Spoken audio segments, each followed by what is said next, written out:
은혜와 함께 같이 나누는 시간을 갖도록 하겠습니다. 한번 사진 한번 PPT를 한번 넘겨주시면 고맙겠습니다. 제가 컨트롤하고 싶은데 거리가 멀어서 좀 안 되고 있습니다.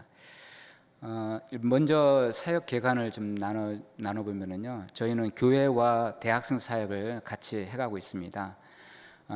보면은 첫 번째 교회는 19년도에 그 위임을 그동안 2010년부터 양육한 제자 목사에게 위임하고, 또 다음 사진을 보면은 두 번째 교회를 이제 코로나가 끝난 이후에 오른쪽에 있는 왼쪽인가요? 그 3명의 치대 학생들과 더불어서 두 번째 교회를 시작하게 되었습니다. 저희가 치대 학생 사역을 해 왔었는데 대학에 이제 들어갈 수 없는 이런 상황이 되어서 예배로 다시금 치대 학생들과 모이게 되었습니다. 또 다음 사진을 보시면은 우리 사역자들입니다. 대학생 전임 사역자들입니다.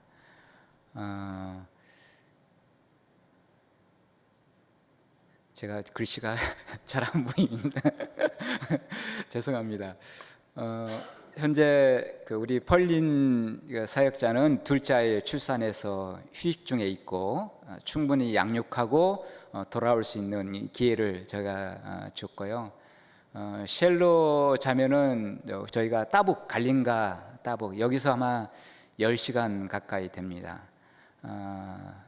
어제 결혼을 했는데 저희가 어제 따북에 갔다 왔는데요, 따북으로 저희가 파송을 했습니다. 지금 바교회에서는 2명의 전임 사역자와 같이 사역을 하고 있습니다. 다음 사진을 보여주시면은 저희 바교회에서 캠퍼스 사역자들을 훈련하고 있습니다. 2018년 또 19년 또 작년에 이렇게 이어서 훈련을 해오고 있습니다. 그래서 민도로, 마닐라 옆에 리잘, 올다네타, 바기오, 따북 이렇게 사역자들을 보내서 사역을 하고 있습니다. 다음 사진을 저희가 이제 한 8년 전부터 7, 8년 전부터 치과 대학 사역을 해오면서 치과 의사 한 사람을 양육하면서 치과가 생기게 됐고요. 한 8년, 9년 전에.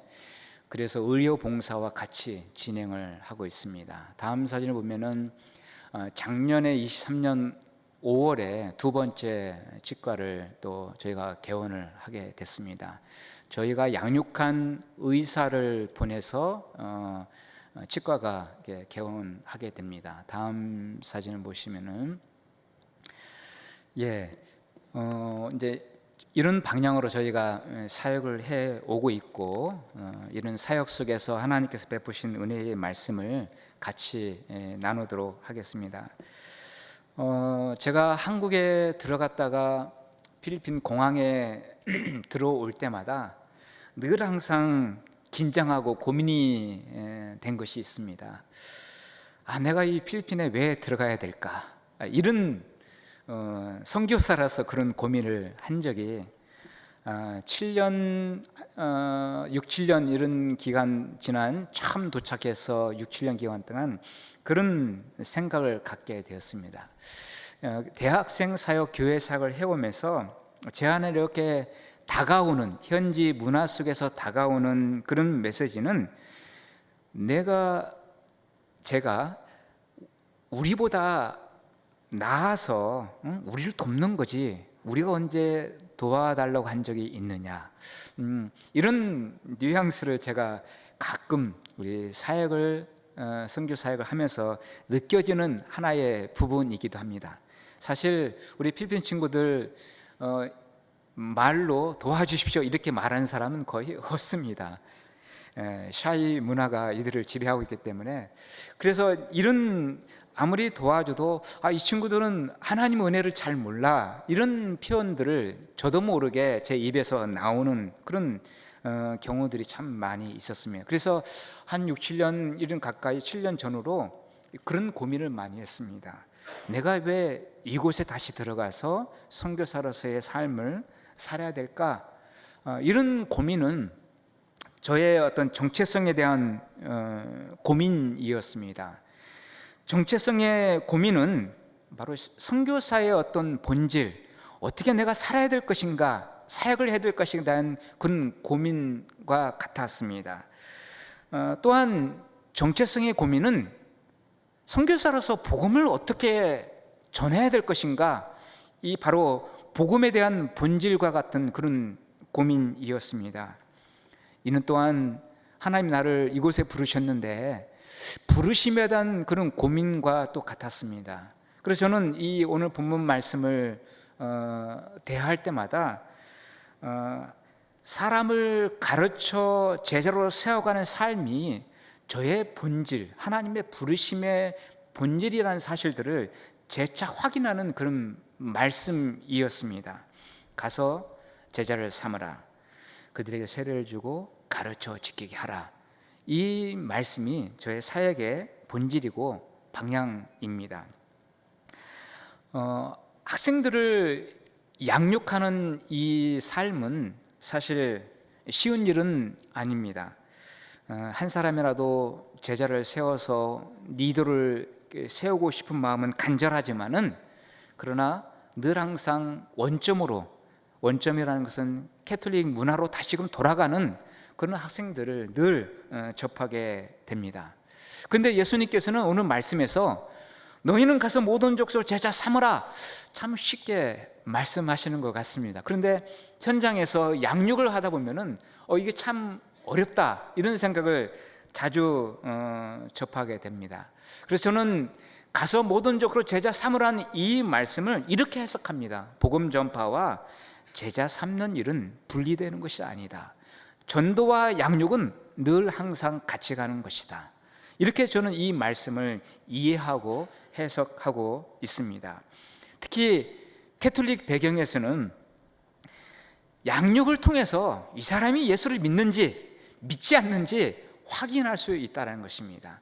단순히 복음 전도를 통해서 100이면 100, 90이면 90 전부 다 나 예수 믿어요 라고 말하지, 안 믿는 사람은 거의 없다는 것입니다. 그래서 양육의 과정을 통해서 복음이 마음판에 떨어졌는지 확인을 하게 됩니다. 다음 장면 한번 넘겨주십시오. 가서 제자 삼으라는 이 말씀, 삼으라는 말씀은 바로 복음 전파와 제자 삼는 일은 분리되는 것이 아니라 늘 항상 같이 가야 된다고 말씀하고 있습니다. 특히 다른 문화권, 이 타문화권인 이 필리핀에서는 양육과 전도와 양육이 절대 분리되어서는 안 된다는 그런 말씀을 해주고 있습니다. 선교에 있어서 다음 장면을 넘겨주시면은 자주 고민이 되는 부분이 있습니다. 복음이 현지인의 문화 속에 걸쳐 앉아있는 이런 상황들을 자주 보게 됩니다. 복음이 마음판에 떨어져야 되는데, 복음이 현지인들의 큰 그 문화, 자라온 문화와 그 가치관과 이 종교적 배경 속에 걸쳐 앉은 이런 상황들을 양육을 통해서 자주 접하게 됩니다. 문화가 무엇이냐? 문화는 어떤 것에 대해서 막 생각하고 고민하지 않습니다. 문화는 그대로 받아들이는 겁니다. 예를 들어서 우리 현지인들은 많이 접하게 되지만은, 존경하는 분 어르신들을 만나게 되면은 그분들 손을 갖다가 잡고 자기 이마에 갖다 대는 거, 손으로 음식을 먹는 문화, 물론 마닐라는 모르겠지만은 북쪽 산악지대는 많이 손으로 먹습니다. 이것은 어렸을 때부터 자라온 문화입니다. 생각하지 않습니다. 그냥 바로 행동으로 옮기는 것, 이것이 바로 문화입니다. 다르게 좀 해석해 보겠습니다. 다음 장면을 보시면은요, 이 원을 문화라고 생각하시고 문화의 중심에는 종교가 있습니다. 우리가 믿고 있는 예수님도 문화의 중심 종교에 자리 잡고 있습니다. 이 문화를 우리의 그 마음이라고 생각해 보시면 좋겠고, 크게 문화란 틀로 이해하시면 좋겠습니다. 문화를 세 가지로 나눕니다. 하나는 바로 믿음, 그 공동체, 바랑가의 그 부족들이 믿고 있는 그들의 어떤 신앙, 그들만의 어떤 그 공동체를 만들게 하는 믿음이 있죠. 또 하나는 옳고 그름에 대한 가치, 하나는 바로 그 삶의 어떤 표현 방식, 살아가는 삶의 방식, 이 감정, 이거 하나의 이 세 가지가 문화를 설명할 수가 있습니다. 이 세 가지가 한 사람의 그 삶을 나타내 주고 있습니다. 뭘 믿고 있는지, 무엇에 가치를 두고 있는지, 어떤 것에 감정을 두고 감정을 표현하고 있는지에 대해서 설명하는 것이 바로 문화라 말할 수 있습니다. 다른 장면을 보시면은요, 우리 필리핀에 있는 그리스인들의 문화를 이 그림으로 좀 설명을 해보고 싶습니다. 그리스인이 되기 이전에 캐톨릭이라는 문화 배경에서 그리스인이 되었습니다. 350년의 스페인에, 그 다음에 그 이후에도 일본, 미국의 어떤 문화 속에서 이들은 자랐습니다. 그 이후에 예수 그리스도를 믿게 됐습니다. 그러나 그 이전에 깊숙이 들어가게 되면은 바로 정령 숭배, 샤머니즘이 자리 잡고 있습니다. 우리가 한국에 일상적으로 알고 있는 문화죠, 샤머니즘. 저도 어렸을 때 어머니의 손을 붙잡고 햇을 떠오르는 해를 보면서 기도했던 그런 문화 속에 자랐습니다. 산악지대 바기오에 보게 되면은 이 정령 숭배, 샤머니즘이 곳곳에 자리 잡고 있습니다. 그 문화 속에 캐톨릭이 옷을 입었고, 캐톨릭의 옷이 오랫동안 자리 잡고 있으면서 그 문화를 못 벗어난 상태에서 예수를 믿게 되었습니다. 다시 말해서 예수를 믿었지만은 캐톨릭이라는 그 문화, 그 이전에는 샤머니즘이라는 문화에 걸쳐 앉은 복음, 이렇게 좀 이해를 하시면 좋겠습니다. 예수를 믿으면 복음이 마음 중심에 떨어져야 되는데, 샤머니즘이라는 문화가 아직도 자리 잡고 있고 캐톨릭이라는 문화에 자리 잡고 있는 이 문화 속에 복음이 걸쳐 앉은, 마음에 떨어지지 않는 다른 장면으로서 이것을 좀 설명해 보겠습니다. 우리가 블랙 나자렛 이 페스티벌을 잘 알고 있죠. 너무나 유명한 이 페스티벌입니다. 캐톨릭 종교죠. 축제인데 우리가 어떻게 알고 있습니까? 블랙 십자가를 만지면은 치유되고 병자가 회복되고 복이 들어오죠. 심지어 성경에서 볼 수 있는 수건을 던져서 십자가를 문지르고 나서 다시 돌려주면은 그 수건에 능력이 생기는, 우리가 잘 알고 있는 이 축제가 아닙니까? 이 마닐라에서 이루어지는. 캐톨릭보다도 캐톨릭의 바닥속에 샤머니즘, 미신이 아직도 잠재하고 있는 것이죠. 이 미신과 캐톨릭이 섞여 있고, 예수를 믿었지만은 아직도 이는 문화가 내재되어 있는 우리 현지인들을 참 많이 보게 됩니다. 복음이 마음판에 떨어져야 되는데 문화에 걸쳐 앉아 있는 심령들, 영혼들을 많이 보게 됩니다. 다시 말해서 예수님께서 가서 모든 족속으로 제자 삼으라 이렇게 말씀하실 때는 복음이 마음판에 떨어지도록 양육하고 가르치는 일을 반복해서 해라, 이 말씀으로 저는 해석을 하고 있습니다. 가서 제자 삼으라 말씀하고 있는데, 복음이 문화에 걸쳐 앉아 있는 사람들을 계속 양육을 통해서 그 복음이 심령에 떨어지도록 양육하고 또 양육하라, 이렇게 주님께서는 말씀을 하고 있습니다. 씨 뿌리는 비유를 통해서 설명한다면, 복음이 좋은 밭에 떨어져야 되는데, 마음 밭에 떨어져야 되는데, 길밭, 돌밭, 가시 덩굴에 떨어지는 마치 문화의 바깥 테두리에 걸쳐 앉은 그런 모습과 같다라는 것입니다. 다른 사진 한번 보여주십시오. 저희는 치대 중심 사역을 하고, 우리 현지인 사역자들은 대학 사역을 하고 있습니다. 우리 사역자들 보게 되면은 이렇게 2014년부터 지금까지 사역을 같이 해오는 사역자들이 있고요. 다음 장면을 또 넘겨주시면은 우리 출신 중에 흔히 북쪽 산악지대 6개의 주를 우리가 이그롯 문화라 이렇게 부릅니다. 6개의 주를 이그롯 족속, 이그롯 문화 이렇게 부르게 됩니다. 흔히 말해서 이그롯이라 부르면은 이 산악지 사람들의 문화이고 동시에 자기 속마음을 보여주지 않는 문화이기도 합니다. 우리 니안이라는 사역자는 저와 같이 지금 4년째 사역을 하고 있는데, 해발 2200m 본똑 아시죠? 사가다 본똑에서 비포장도로 1시간 반 동안 산으로 올라가야만이 고향이 나옵니다. 거기서 30분 산꼭대기 올라가야 시그널에 잡히는 그런 동네입니다. 아직도 저희가 오랫동안 사역을 했으면서 속마음을 잘 표현하지 않습니다. 그렇다고 책망할 수 있는 게 아니죠. 본래 문화입니다. 이그롯 문화입니다. 우리 에리카는 해발 2400m입니다.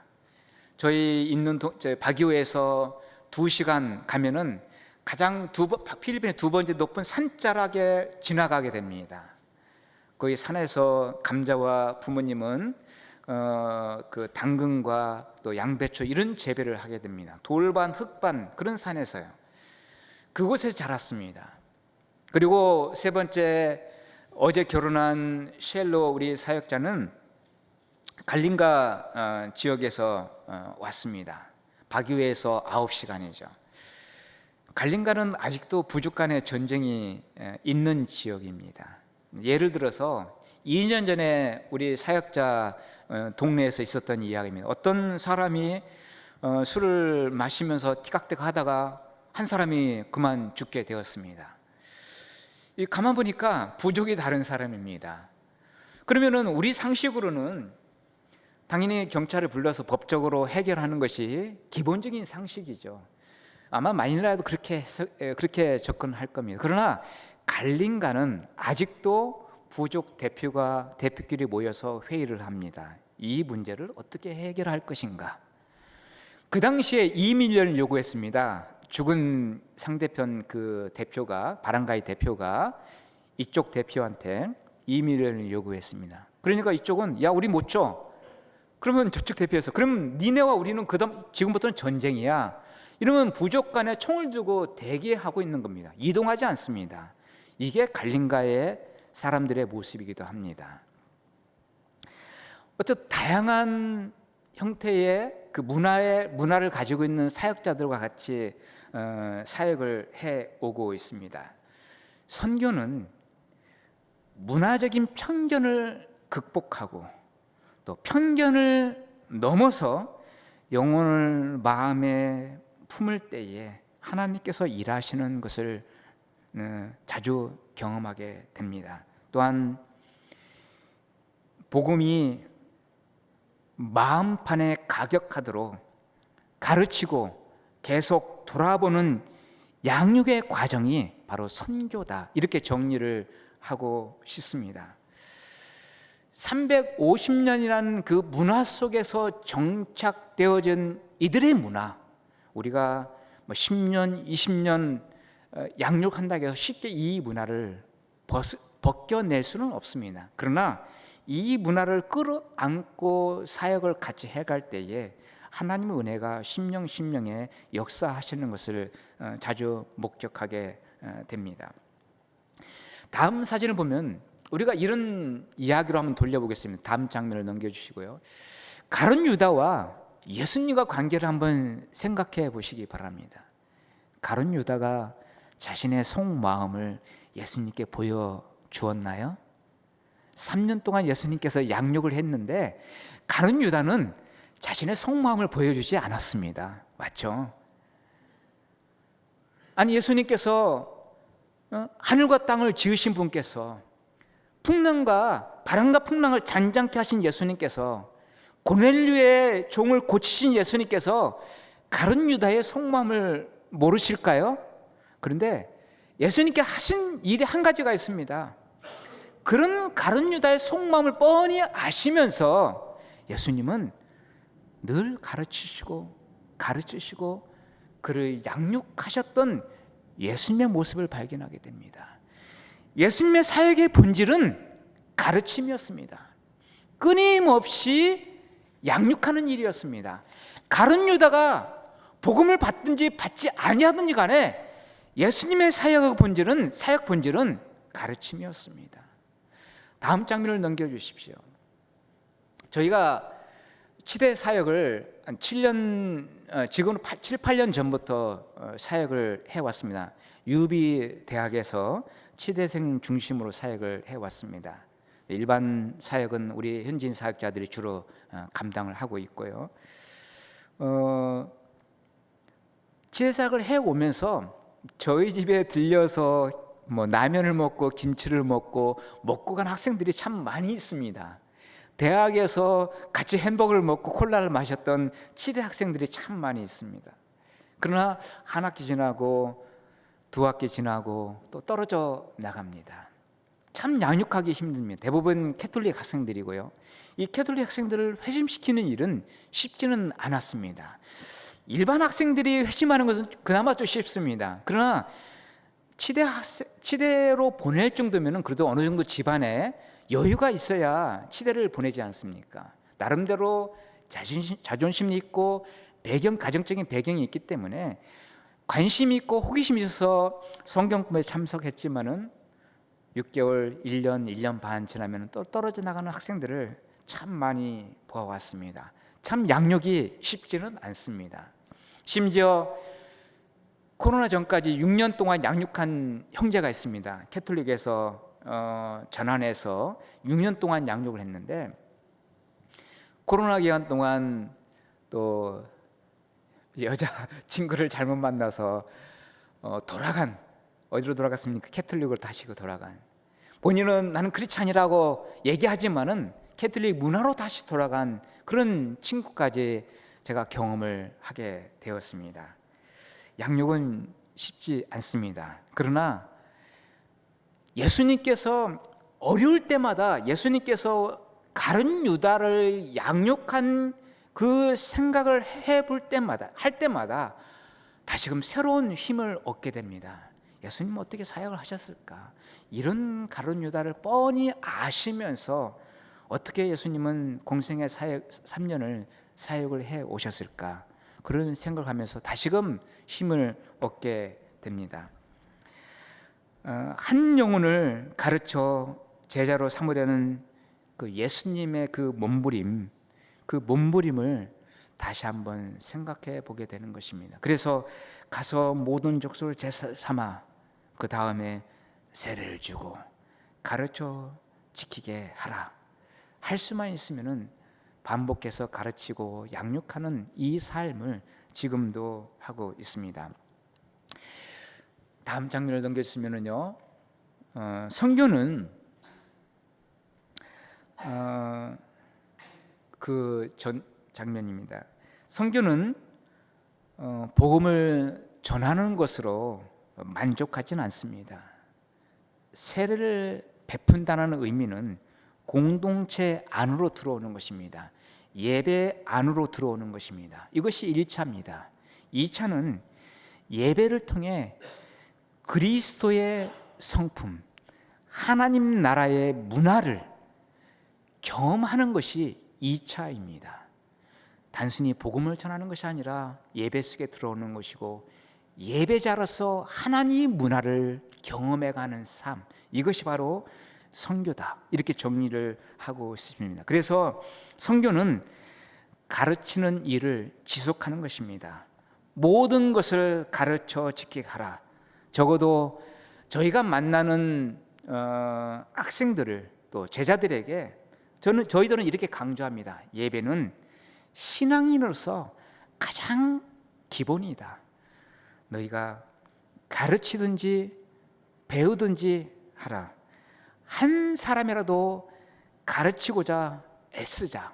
한 사람이라도 제자를 양육하자. 이것이 저희들의 사역의 본질적인 핵심입니다. 가서 모든 족속으로 제자 삼으라. 제자 삼는다는 의미는 다음 장면을 넘겨주시면은 예수님에게 있어서 제자 삼는다는 의미는 어떤 의미가 되겠습니까? 제자 삼으라는 의미는 세례를 주고 공동체 안으로 들어오게 하는 것입니다. 예배를 통해서 하나님의 이름을 높이는 것입니다. 그리고 가르쳐 지키게 하라.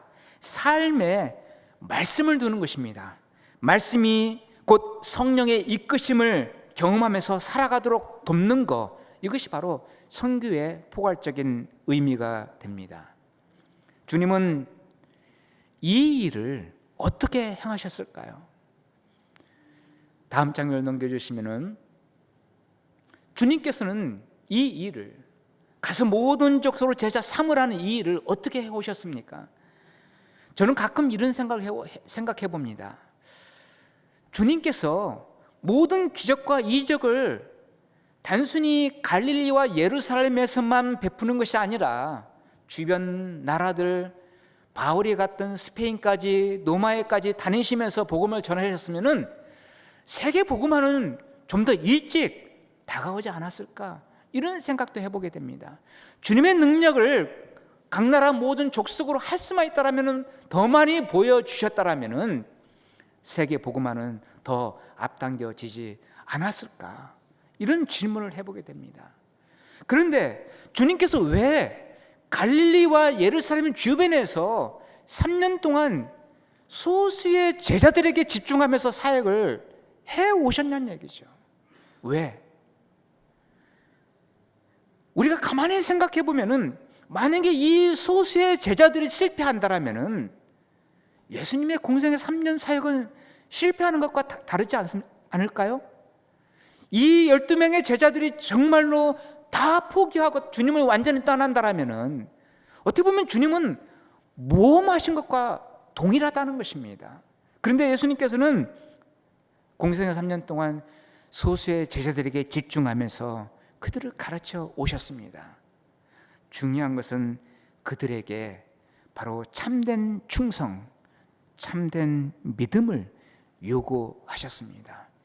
비록 소수지만은 이 소수의 심령 안에 참된 충성과 참된 믿음이 있다라면은 세계 역사를 바꾼다라는 주님의 그 확신이 현실로 나타나게 되었습니다.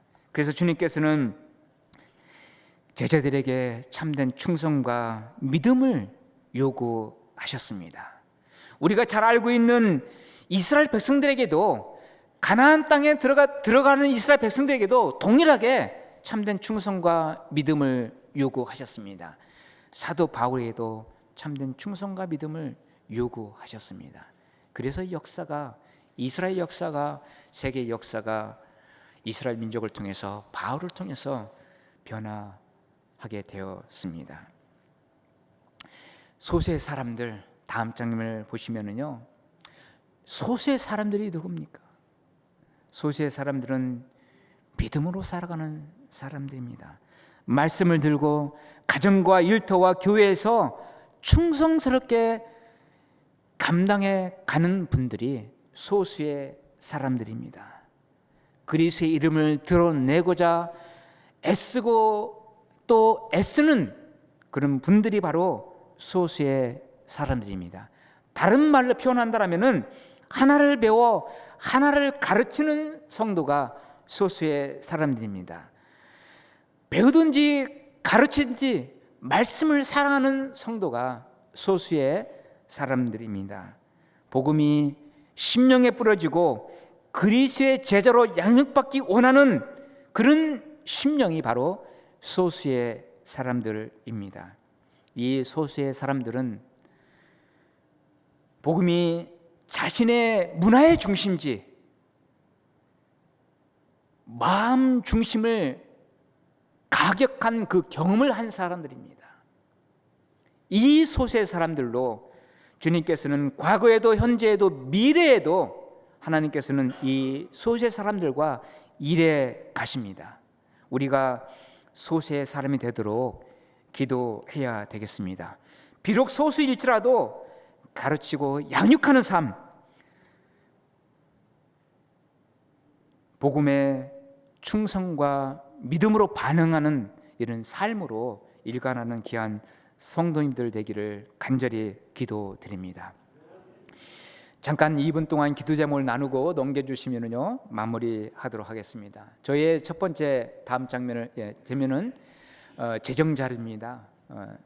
저는 언제든지 떠날 수 있는 선교사의 신분이기 때문에 현지인들이 선지인 사역자를 후원하는 시스템을 갖춰야 되겠다. 그래서 선교 직과가 첫 번째, 두 번째 이제 세워지게 됐고, 또 박이호 조이풀 직과를 통해서 후원을 계속 하고 있습니다.